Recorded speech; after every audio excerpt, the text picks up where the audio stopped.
Keep your voice down. You're just a waitress? That's what her manager snapped loud enough for the whole restaurant to hear. She stayed quiet, head down. But then, her phone rang, and when she answered, it was in perfect Dutch. What she didn't know, a billionaire at table 3 had been listening the whole time. The next morning, she wasn't serving coffee. She was summoned to the top floor by name. Where are you watching from? Because if anyone's ever told you you don't belong, this story is yours. The clatter of silverware and the hum of polished conversation filled the air at Park and Fifth. Manhattan's crown jewel of fine dining, Emma Collins, 26, moved through the dining room with the practiced grace of someone who had learned to disappear into the background. Her uniform, a crisp white blouse, a black skirt that fell just above the knee, and her blonde hair pulled into a tight, unassuming bun, marked her as one of the many invisible hands that kept the restaurant's elegance alive. She wore no makeup, not out of choice but necessity. Sweat and steam from long shifts didn't play nice with foundation. Her hands, though, were steady as she balanced trays of crystal glasses and plates of artfully arranged cuisine. Her eyes sharp, catching every flicker of a guest's need before they even raised a hand. It was a Tuesday, just past the lunch rush, when the moment that would unravel her carefully ordered world began.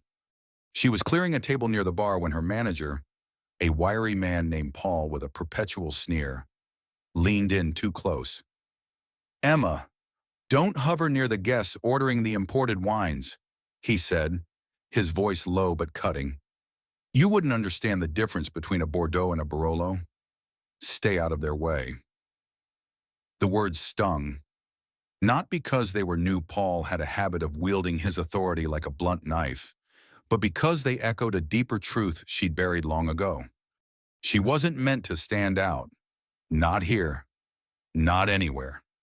She nodded, her jaw tight, and slipped back into the rhythm of her work, the reprimand settling like a bruise. The lunch shift bled into the early afternoon, and Emma finally stole a moment for herself in the restaurant's small outdoor patio, a tucked-away corner where staff could breathe between the chaos. The air was crisp, carrying the faint scent of exhaust and roasted coffee from the city beyond. She sank onto a metal chair, her phone buzzing in her apron pocket. The screen lit up with an unfamiliar number, but the country code 131 stopped her cold. Netherlands. Her heart gave a strange, unsteady lurch. She answered, and a voice from her past, warm and weathered, filled the line. Her old mentor from Amsterdam, Professor Vandermeer, who had once seen something in her she'd long since forgotten. Without thinking, Emma slipped into Dutch, her voice soft but sure, the language flowing from her like a river rediscovering its course. She laughed, a sound rare enough to feel foreign in her throat, as she recounted a memory of their late-night study sessions in a cramped university library. Her accent was flawless, her cadence vibrant, as if the years spent pouring coffee and dodging insults in Manhattan had never touched the part of her that once thrived in lecture halls and cobblestone streets. For those few minutes, she wasn't a waitress. She was Emma, the linguistics student who had dazzled her professors, the young woman who had dreamed of bridging worlds with words. Unbeknownst to her, she wasn't alone. A man sat at a table just inside the restaurant, close enough to the open patio door to hear every word. He was in his late 40s, with dark hair streaked faintly with silver and a presence that seemed to command the space without effort. His navy dress shirt was unbuttoned at the collar, no tie, and his posture was relaxed yet deliberate, like a man who knew the weight of his own decisions. Ethan Morgan, founder and CEO of the Park and Fifth restaurant empire, was a ghost in his own establishments. He preferred it that way, slipping into his locations unannounced, observing the pulse of his business without the distortion of deference. Today, he had come to assess the Manhattan flagship, but what he found was something or someone far more compelling. Ethan's eyes, sharp and discerning, followed the sound of Emma's voice. He didn't speak Dutch, but he didn't need to. The confidence in her tone, The effortless shift between humor and nostalgia told him more than words ever could. He leaned back in his chair, a faint smile tugging at the corner of his mouth. In a world of rehearsed pleasantries and calculated charm, her authenticity was a rare currency. He made a mental note, then another, his mind already rearranging the pieces of a puzzle no one else knew existed. The next morning, Emma woke with a knot in her stomach. The restaurant's general manager had left a voicemail, his tone clipped and formal. "Come to the executive office at 10. It's urgent." Her mind raced as she dressed, her hands fumbling with the buttons of her blouse. She was certain it was about Paul's comment yesterday had a guest overheard. Had she lingered too long near the wine ordering table? By the time she stepped into the sleek, glass-walled office on the restaurant's top floor, her palms were clammy, her pulse a steady drumbeat of dread. She expected a lecture, maybe a write-up. At worst, she braced for the words that had haunted her since she'd taken this job. "You're fired." Instead, the general manager, a woman named Claire with a no-nonsense bob and a voice like polished steel, gestured for her to sit. "Emma," she began, her eyes scanning a memo on her desk. "You're being transferred. Effective immediately." Emma blinked, the words not quite landing. "Transferred to another location?" Before she could ask, Claire continued, "Mr. Morgan himself requested it. You're moving to the Department of International Relations and Client Engagement. Your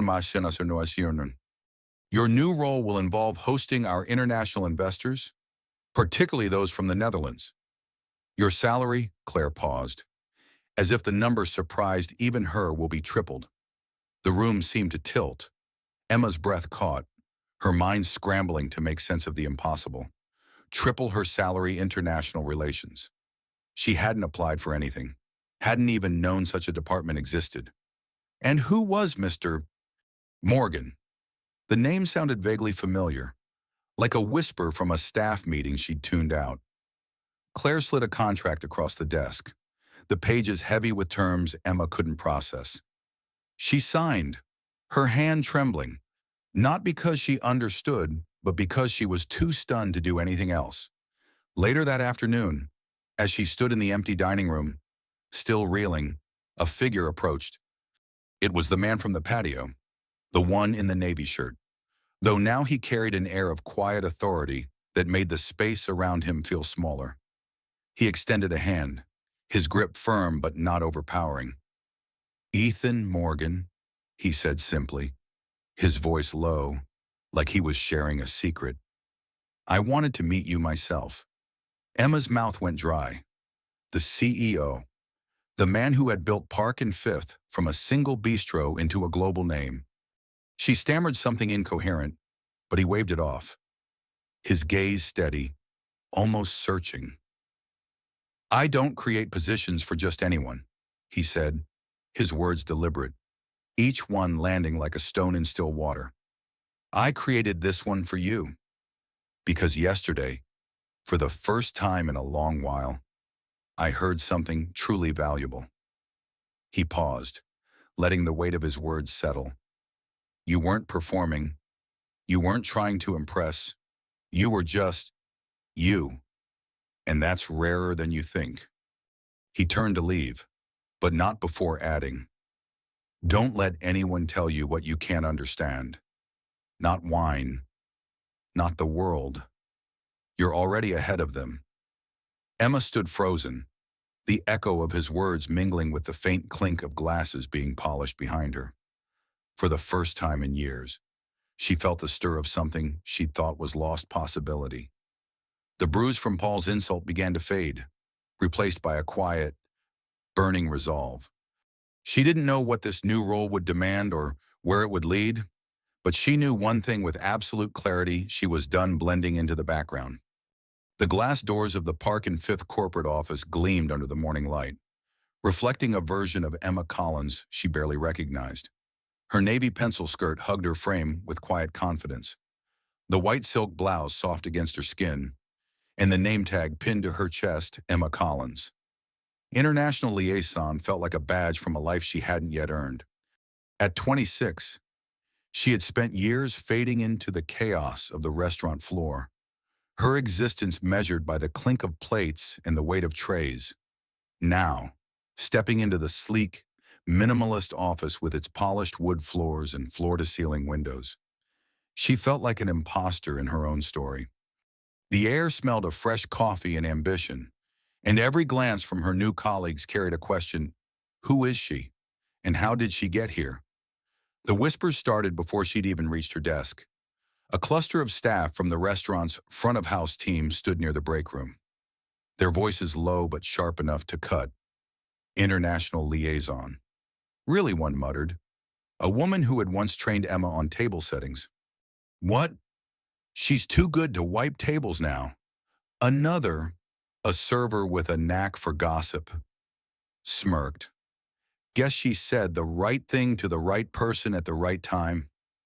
The words landed like pinpricks, each one testing the fragile resolve Emma had built since Ethan Morgan's unexpected offer. She kept her eyes forward, her steps steady, but the weight of their doubt pressed against her chest. In the lobby, she crossed paths with Paul, her former manager, his eyes narrowing as he took in her new attire. Well, look at you, he said, his tone dripping with something between amusement and disdain. Guess anyone can climb the ladder if they catch the right ear. He didn't wait for a response, brushing past her with a smirk that lingered like a bad aftertaste. Emma's fingers tightened around the strap of her bag, her pulse quickening. She wanted to snap back, to tell him she'd earned this, but the truth was, she wasn't sure she had. Not yet. Her first assignment arrived before she could settle into her doubt. Ethan Morgan's assistant, a brisk woman named Lena, handed her a thick dossier and a schedule that made Emma's stomach twist. She was to assist Ethan in a high-stakes meeting with a group of Dutch investors, a deal worth $18 million to fund a new Park and Fifth location in Amsterdam. The investors, a trio of sharp-eyed executives from a prominent European hospitality group, were known for their meticulous standards and cultural pride. Emma's role was to bridge the gap linguistically, culturally, and professionally in a room where every word could tip the scales. She spent the morning poring over the dossier, memorizing names, financial projections, and the intricacies of Dutch business etiquette. Her old life in Amsterdam, the one she'd left behind, felt like a distant dream, but the language and customs were still there, etched into her bones. The meeting was held in a sleek conference room, its long mahogany table flanked by leather chairs and a view of Manhattan's skyline that seemed to demand success. Ethan sat at the head, his presence steady but understated, his navy suit tailored to perfection. The Dutch investors, two men and a woman in their 50s, carried an air of quiet authority, their greetings polite but reserved. Emma stood at the ready, her tablet loaded with notes, her heart pounding beneath her composed exterior.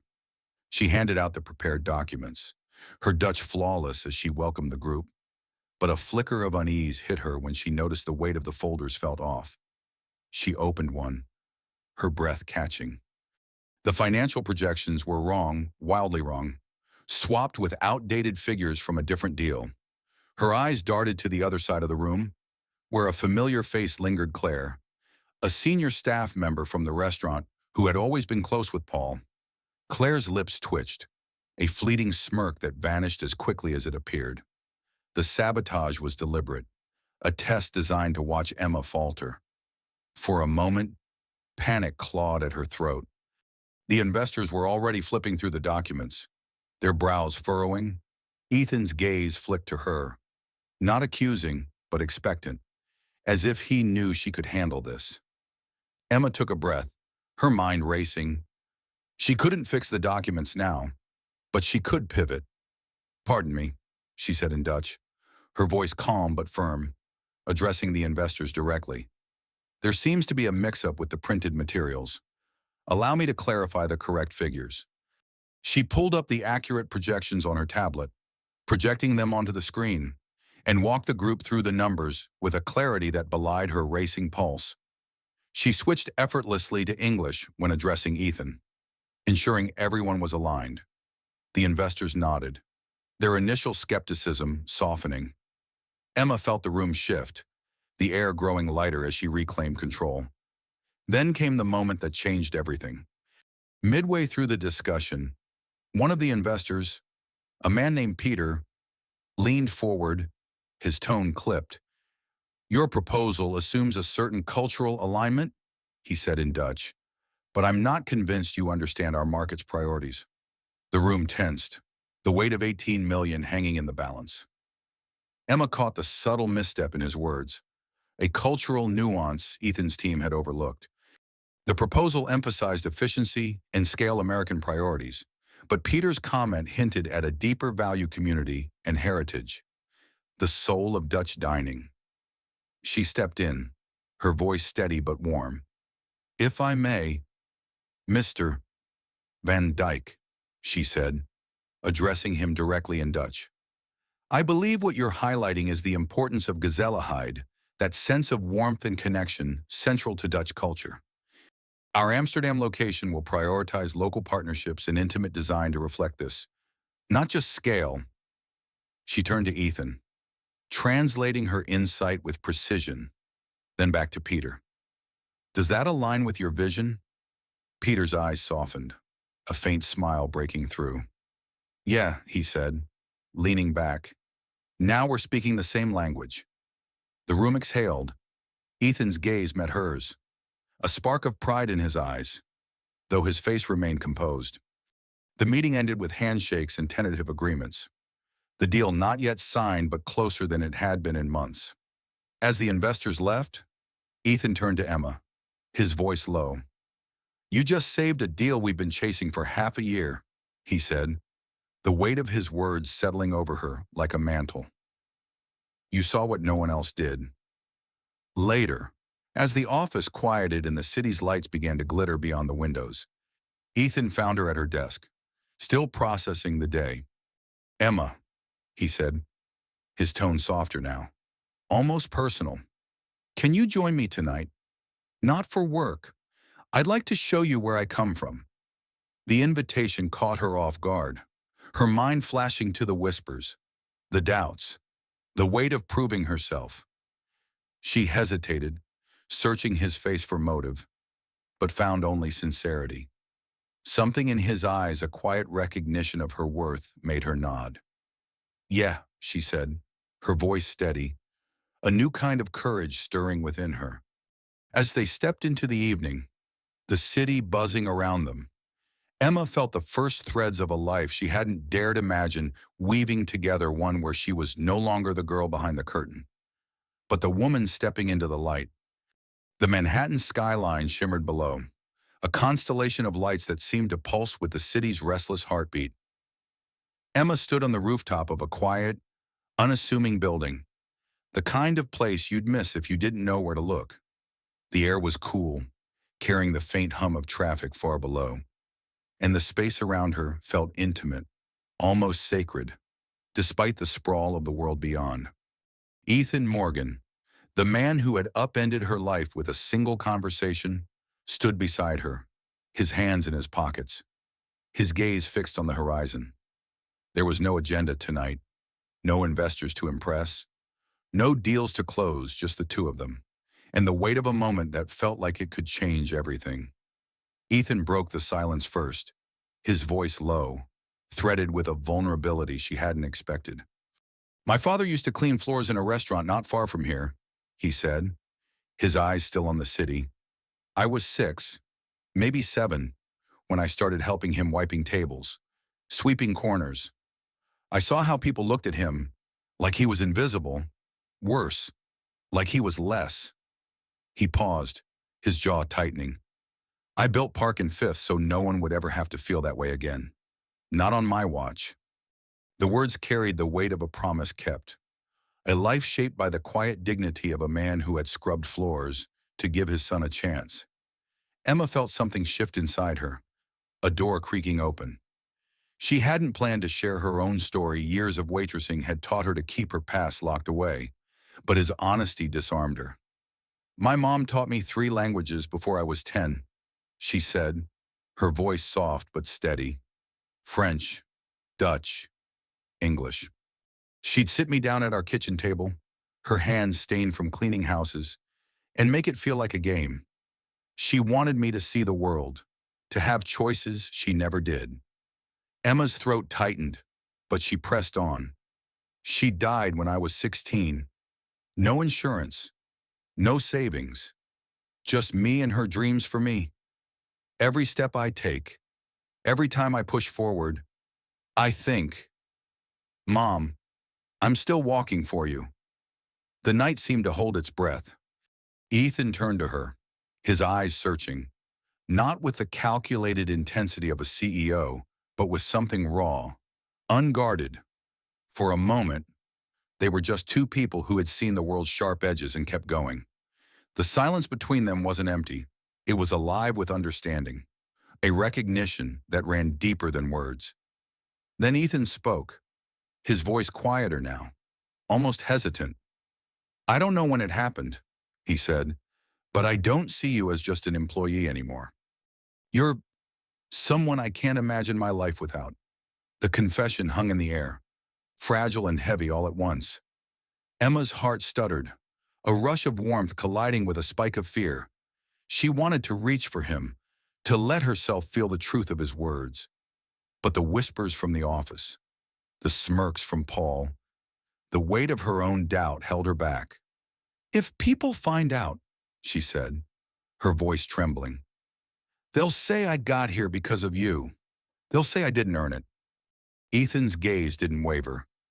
Let them say what they want, he said, his tone firm but gentle. I know the truth. If you hadn't been in that meeting, if you hadn't seen what no one else did, I'd have lost more than a deal. I'd have lost a piece of myself.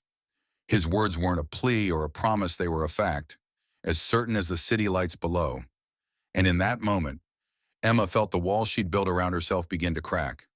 Not from force, but from the quiet power of being seen. They didn't hide what came next. Their relationship, tentative at first, grew into something undeniable. A partnership rooted in mutual respect and shared scars. Emma threw herself into her work, her confidence growing with every challenge she met head-on. When Ethan proposed her promotion to Global Strategy Director, it wasn't a favor, it was a recognition of her vision, her ability to bridge cultures and close deals that others couldn't. The announcement sent ripples through the company. Some cheered, others whispered, but Emma no longer let the noise define her.